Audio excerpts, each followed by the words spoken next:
नमस्कार दोस्तों, आप पढ़ रहे हैं कक्षा 10वीं एनसीईआरटी गणित। आज हम पढ़ेंगे प्रश्नावली 7.1 का प्रश्न क्रमांक 5। तो देखिए प्रश्न क्रमांक 5 क्या है। किसी कक्षा में 4 मित्र बिंदुओं ए बी सी डी पर बैठे हुए हैं। देखिए यहाँ पे ये हो गई, समझ लीजिए कक्षा। यहाँ पे ए हो गया, बी हो गया, सी हो गया, डी। तो 4 मित्र जो है ए बी सी डी 4 बिंदुओं पे बैठे हुए हैं, जैसा कि आकृति 7.8 में हम देख रहे हैं।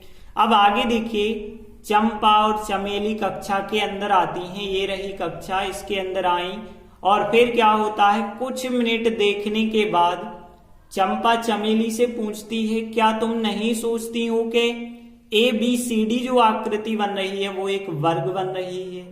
तो यहाँ चंपा ने ऐसा कहा है चमेली से। चंपा को लगा कि ए बी सी डी एक वर्ग बन रहा, लेकिन चमेली इस बात से सहमत नहीं है। अब हमें दूरी सूत्र का प्रयोग करके बताना है कि कौन सही है इनमें से, चंपा की बात सही है या चमेली की बात सही है। तो देखिए सबसे पहले हम क्या करेंगे, जो चित्र बना है इस चित्र से ए बी सी डी चारों बिंदुओं के निर्देशांक पता करेंगे। अब निर्देशांक कैसे पता करना है, देखिए ये लाइन समझ लीजिए एक्स अक्ष है और ये लाइन समझ लीजिए वाई अक्ष है। तो यहाँ पे ए बिंदु का निर्देशांक क्या मिलेगा, देखिए यहाँ पे x का मान मिल जाएगा आपको 3 और y का मान मिल जाएगा 4। तो ये वाला बिंदु मिल गया 3, 4।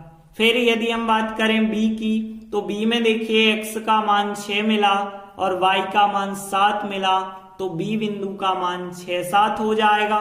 c की बात करें तो x का मान 9 मिला और y का मान 4 मिला, तो 9, 4 हो जाएगा। और डी बिंदु की बात करें, x का मान 6, y का मान 1, तो 6, 1 हो जाएगा डी बिंदु। तो देखिए हमने लिखा, दी गई आकृति से ए बिंदु के निर्देशांक बी सी डी चारों बिंदुओं के निर्देशांक हमें मिल गए। अब देखिए हमें क्या चेक करना है कि ए बी सी डी जो है एक वर्ग बना है या वर्ग नहीं बना है। तो हमें पता होना चाहिए वर्ग कब होता है कब नहीं। तो ध्यान देना, सबसे पहली चीज वर्ग की चारों भुजाएं बराबर होनी चाहिए। इसके अलावा इसके दोनों विकर्ण भी बराबर होने चाहिए। तो ध्यान रखना कि यहाँ एक तो चारों भुजाएं बराबर होनी चाहिए और विकर्ण, एक विकर्ण AC कहलाता है, एक विकर्ण BD कहलाता है, दोनों विकर्ण भी बराबर होने चाहिए। तो ध्यान रखना, पहले तो चारों भुजाएं AB, BC, CD और AD ये चारों भुजाएं बराबर होनी चाहिए। इसके बाद विकर्ण निकालते हैं। एक विकर्ण AC होता है, A से C, और एक B से D होता है, तो विकर्ण भी बराबर होना चाहिए। देखिए ये चारों भुजाएं आपस में बराबर होनी चाहिए और ये दोनों विकर्ण आपस में बराबर होना चाहिए। यदि ऐसा है तभी हम कह सकते हैं कि ABCD एक वर्ग बना है, अन्यथा वर्ग नहीं बना है। तो यहां भी हम पहले AB भुजा निकालेंगे, फिर BC निकालेंगे, फिर CD निकालेंगे, फिर AD या DA भी लिख सकते हैं। उसके बाद विकर्ण AC निकालेंगे और BD विकर्ण निकालेंगे। तो अब हम निकालते हैं, सबसे पहले AB भुजा निकालते हैं। AB भुजा कैसे निकालेंगे, आपको दूरी का फार्मूला पता है। AB ये रहे, दूसरे बिंदु में से पहला बिंदु घटाते चलना है। 6 में से 3 को घटाएंगे, फिर वर्ग करेंगे और फिर प्लस चिन्ह लगा के 7 में से 4 को घटाएंगे, फिर वर्ग करेंगे। और आगे यदि हम सॉल्व करते जाएंगे तो यहाँ 6 में से 3 को घटाएंगे तो 3 बचा होगा, 3 का वर्ग, प्लस 7 में से 4 को घटाया, यहाँ भी 3 बचा, 3 का वर्ग। अब देखिए यहाँ 3 का वर्ग कितना होता है, 9, 3 का वर्ग फिर 9 हो जाएगा, 9 और 9 कितने हो जाएंगे, 18 हो जाएंगे। अब 18 के गुणनखंड आप चाहो तो रख भी सकते हो, यदि नहीं भी रखोगे तो भी चल जाएगा। तो ए बी हो गया कर्णीय 18। अब ए बी के बाद हम निकाल लेते हैं बीसी भुजा निकालते हैं। तो बीसी का मतलब क्या है कि बी और सी के बीच की दूरी। तो क्या करना है, दूसरे में से पहला बिंदु घटाना है, सी में से बी को घटाएंगे, मतलब 9 में से 6 को घटाएंगे तो 9 माइनस 6 का वर्ग हो जाएगा, प्लस 4 में से 7 को घटाएंगे तो 4 माइनस 7 का वर्ग हो जाएगा। और आगे यदि हम सॉल्व करेंगे, 9 में से 6 घटाया 3 बचा, फिर वर्ग कर दिया, प्लस 4 में से 7 घटाएंगे माइनस 3 बचे होंगे और वर्ग करना है। अब देखिए यहाँ पे 3 का वर्ग होता है 9, माइनस 3 का वर्ग भी होता है प्लस का 9, और 9 और 9 कितना आ गया, 18 आ गया। तो यहाँ पे ए बी और बी सी तो बराबर आ गए। अब हम निकालेंगे सी डी निकालेंगे। अभी हमने ए बी निकाला, फिर बी सी, अब सी डी हमें निकालना होगा। तो सी डी का मतलब होगा सी और डी के बीच की दूरी। तो हम डी बिंदु में से सी को घटाएंगे, मतलब 6 में से 9 को घटाएंगे तो 6 माइनस 9 का वर्ग होगा, फिर प्लस 1 में से 4 को घटाएंगे तो 1 माइनस 4 का वर्ग होगा। और आगे देखेंगे 6 में से 9 घटाया माइनस 3 बचा, फिर वर्ग, प्लस 1 में से 4 घटाया तो भी माइनस 3 बचा, फिर वर्ग करेंगे।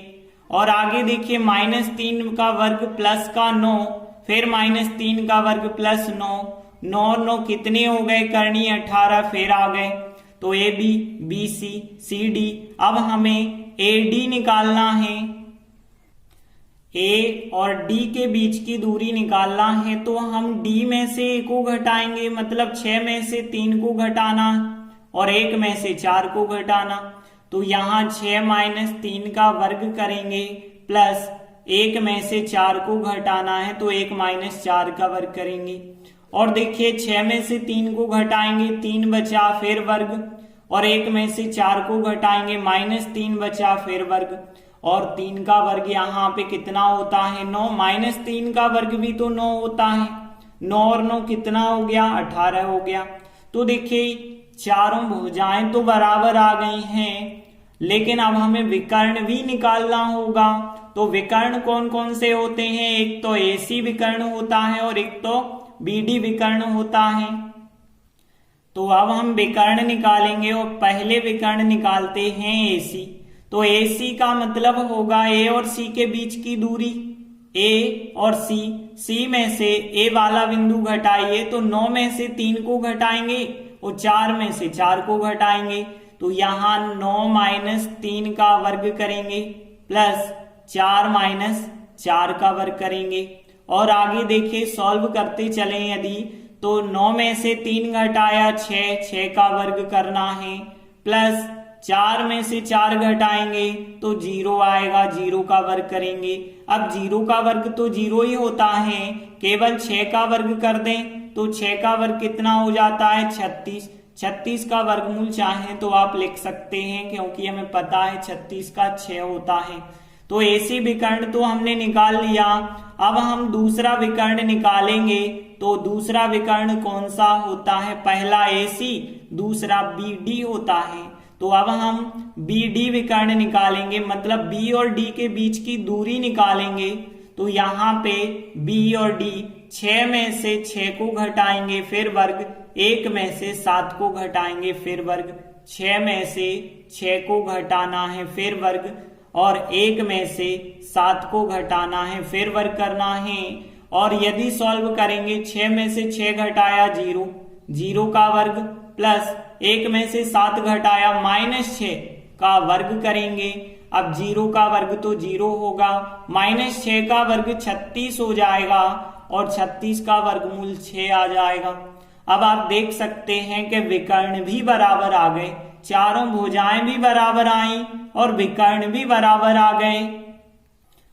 तो देखिए हम लिख देंगे, चूंकि चारों भुजाएं AB, BC, CD और AD बराबर हैं और कर्णीय 18 के बराबर हैं और दोनों विकर्ण AC और BD 6 के बराबर हैं, तो देखिए जब चारों भुजाएं और दोनों विकर्ण बराबर हो गए तो ABCD क्या हो जाएगा, एक वर्ग हो जाएगा। और चंपा भी तो यही कह रही थी ना कि ABCD एक वर्ग है, तो इसलिए चंपा सही हो जाएगी और चमेली गलत हो जाएगी। तो हम लिख देंगे अतः ABCD एक वर्ग है, इसीलिए चंपा सही है। तो प्रश्न 5 कंप्लीट हुआ। धन्यवाद।